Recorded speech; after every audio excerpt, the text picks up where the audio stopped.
అండి, అందరికీ నమస్కారం. కిరణ్స్ కిచెన్కి స్వాగతం. ఈరోజు మనం పెద్ద పెద్ద మిరపకాయలను ఉపయోగించి, అంటే బజ్జీ మిరపకాయలను ఉపయోగించి షాలో బజ్జీ చేసుకుంటున్నామండి. జస్ట్ తవా మీద మనం శనగపిండి అన్నీ వేసి వేయించుకుంటున్నాం అనమాట. ఇది కూరగా తినచ్చు, స్నాక్గా కూడా తినచ్చు. మామూలుగా మనం బజ్జీలు శనగపిండిలో వేసి నూనెలో వేయించుకుంటాం కదా, అలా వేయించుకునేదానికి ఇది ఒక ఆల్టర్నేటివ్ అనమాట. దీన్ని కూరగా కూడా వాడుకోవచ్చండి. దానికి కావాల్సిన పదార్థాలు ఎలా చేయాలో ఇప్పుడు చూద్దాం. ఒక అర స్పూను మన ఓమం అంటే వామ్ అనమాట, వాము. ఒక అర స్పూను జీలకర్ర తీసుకొని ఒక కడాయిలో వేసుకొని, అది గ్యాస్ వెలిగించుకొని సిమ్లో పెట్టుకొని దాన్ని కొద్దిగా ఒక నిమిషం పాటు వేయించాలండి. మంచి వాసన వస్తుంది కదా. ఒక నిమిషం పాటు వేయించి దాంట్లో 3 స్పూన్లు శనగపిండి వేసుకున్నాను. 3 స్పూన్లు శనగపిండి వేసేసుకొని దాన్ని కూడా ముందు పచ్చి వాసన పోయేలాగా ఉంటాయి కదా, సన్న సన్న ఉండలు ఉంటాయి, అవన్నీ అన్నీ పోయేలాగా చక్కగా వేయించుకోవాలండి. పచ్చి వాసన పోయి శనగపిండి మంచి వాసన వస్తుంది కదా, అలాగా వేయించుకోవాలి. ఇది డ్రై రోస్ట్ అండి, దీనికి ఏం ఆయిల్ ఏం వేయద్దు. అది బాగా వేగి మంచి వాసన వస్తున్నప్పుడు దాంట్లో ఒక స్పూన్ కారము, టేస్ట్కి సరిపడా ఉప్పు, ఒక పావు స్పూన్ పసుపు, ఇష్టమైన వాళ్ళు ఒక అర స్పూను ఆమ్చూర్ పౌడర్ అండి. అది పుల్ల పుల్లగా ఉంటుంది కదా, అది ఇష్టం ఉంటే వేసుకోండి, లేదంటే లేదు, దాన్ని అవాయిడ్ చేయొచ్చు. వేసేసి సిమ్లో పెట్టుకొని, గ్యాస్ సిమ్లో పెట్టి ఒక అర నిమిషం పాటు వేయించండి. ఇవన్నీ కలిసిన తర్వాత ఇవన్నీ మిక్సీ జార్లో వేసేసి మెత్తటి పొడి చేసి పెట్టుకోవాలండి. పొడి చేసుకొని మళ్ళీ సేమ్ బాణట్లో వేసేసుకొని కొద్దిగా కొత్తిమీర, సన్నగా తరిగిన కొత్తిమీర వేసి బాగా కలిపేసుకొని దీన్నంతా మన బజ్జీ మిరపకాయల్లో నింపుకోవాలండి. ముందుగా బజ్జీ మిరపకాయలు తీసుకొని బాగా కడిగేసేసి తుడిచి రెడీగా పెట్టుకున్నానండి. వాటికి పైన తొడిమెలు తీసేసి మజ్జిగ చీల్చి, గింజలు ఉంచితే ఉంచవచ్చు, తీసేయచ్చండి, అది మన ఆప్షన్ అనమాట. మజ్జిగ అలా కోసేసుకొని దాన్ని నిండుగా మనం కలిపి పెట్టుకునే శనగపిండి ఉంది కదా, మొత్తం బాగా నింపేసుకోవాలి. నిండుగా నింపేసేయండి. మనం అన్నీ మిక్సీకి వేసేసి పొడి చేసేసుకున్నాం కాబట్టి బాగా మెత్తగా పొడి అన్నీ కలిసిపోయి మంచి రుచి వస్తుందండి దీనికి.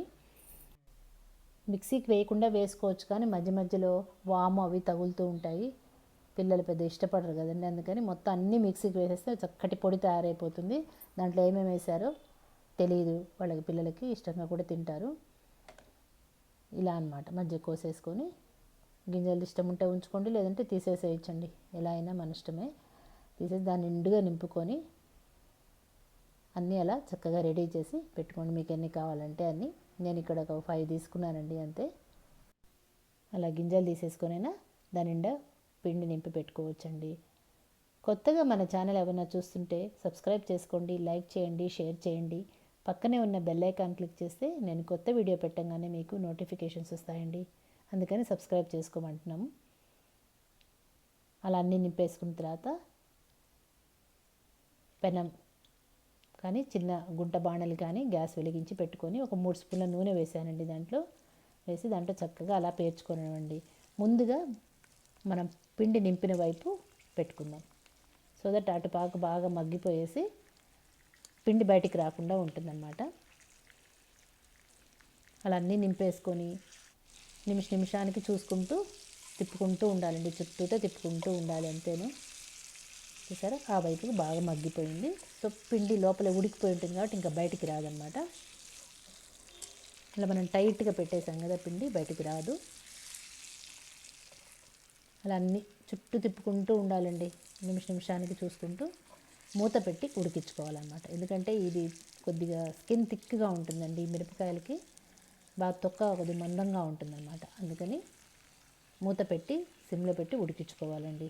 గ్యాస్ సిమ్లోనే ఉంచండి, అస్సలు మీడియం పెట్టద్దు, త్వరగా మాడిపోతాయి, ఉడకదండి, పచ్చిగా అలాగే ఉండిపోతాయి అన్నమాట. అందుకని ఏటవాలుగా మూత పెట్టి చక్కగా ఉడకనివ్వండి. అలా నిమిషానికి ఒకసారి తీసి చుట్టూ తిప్పుకుంటూ ఉండడమే అండి. మొత్తం టోటల్గా 4-5 మినిట్స్లో అయిపోతుంది, ఎక్కువేం పట్టదండి. కానీ చాలా టేస్ట్ ఉంటాయండి ఇవి. మామూలుగా మనం బజ్జీ తినలేకపోతున్నామని అనుకున్న వాళ్ళు, నూనె ఇష్టపడని వాళ్ళు ఇలాగే తినేసేయచ్చు. నాకు బజ్జీ తిన్న ఫీలింగే ఉంటుంది. లేదు దీన్ని కూరగా కూడా వాడుకోవచ్చు అండి, స్నాక్గా తినచ్చు, కూరగా వాడుకోవచ్చు. వేడి వేడి అన్నంలో నెయ్యి వేసుకొని ఇది కూర ఇలాగే ఉత్తగా పెట్టుకొని కూడా తినేసేయచ్చు. చెప్పాను కదా, బజ్జీలు తినలేము, నూనె ఇష్టపడని వాళ్ళు ఇలా చేసుకొని బజ్జీ తిన్న ఫీలింగ్ ఉండొచ్చండి. వీటిని ఈ కాయల్లోనే కాదు, మన బజ్జీ మిరపకాయలు లావు కాయలు వస్తాయి కదా కారం లేనివి, వాటిలో కూడా చేసుకోవచ్చండి. మామూలు మన రెగ్యులర్గా వాడే పచ్చిమిరపకాయలను కొద్దిగా లావుటు వస్తాయి, బజ్జీలు వాటితో చేస్తారు కదా, దాంతో కూడా చేసుకోవచ్చు. దాంట్లో మాత్రం ఖచ్చితంగా గింజలు తీసేసే పెట్టుకోవాలండి, ఎందుకంటే అవి కారం ఇస్తాయి అన్నమాట. అందుకని అన్నీ బాగా ఉడికిపోయినాయి అనుకున్నప్పుడు మిగిలిన శనగపిండిని కూడా, శనగపిండి మిశ్రమం ఉంది కదా, అదంతా పైన వేసేసి ఒక అర నిమిషం పాటు మూత పెట్టి ఉడకనివ్వండి. కొద్దిగా మనం వేయించుకున్నాము అయినా కూడా దాంట్లోనే కొద్దిగా పచ్చి పోతుందన్నమాట, వేగినట్టుగా అవుతుంది కదా శనగపిండి. అందుకని ఒక అర నిమిషం పాటు మూత పెట్టేసేసి తీసేసిన తర్వాత బాగా పిండిలో కాయల్ని పొల్లించాలండి, చుట్టూతా కోటింగ్ లాగా పట్టుకుంటుంది అనమాట. ఎందుకంటే ఆయిల్ ఉంది కదా, మీకు కావాలంటే ఉడికేటప్పుడు ఇంకొక స్పూన్ ఆయిల్ కూడా పైన వేసుకుంటే చుట్టూ ఆయిల్ ఉంటుంది. మనం ఇప్పుడు పొల్లిచ్చినప్పుడు చక్కగా శనగపిండి అంతా చుట్టూ కోటింగ్ లాగా పట్టుకునేసి మనం మిరపకాయ బజ్జీ తింటున్న ఫీలింగ్ వస్తుందన్నమాట. అలా బాగా అన్నీ ఉడికిపోగానే సన్నగా తరిగిన ఉల్లిపాయలు వేసేసుకొని సర్వ్ చేసుకోవడమేనండి. ఒకసారి బాగా కలిపేసుకోండి, మంచి స్మెల్ వస్తూ చాలా టేస్టీగా ఉంటాయండి. ట్రై చేయండి, మీకు ఎలా వచ్చిందో కమెంట్ చేయండి. Please like, share, subscribe. Thank you.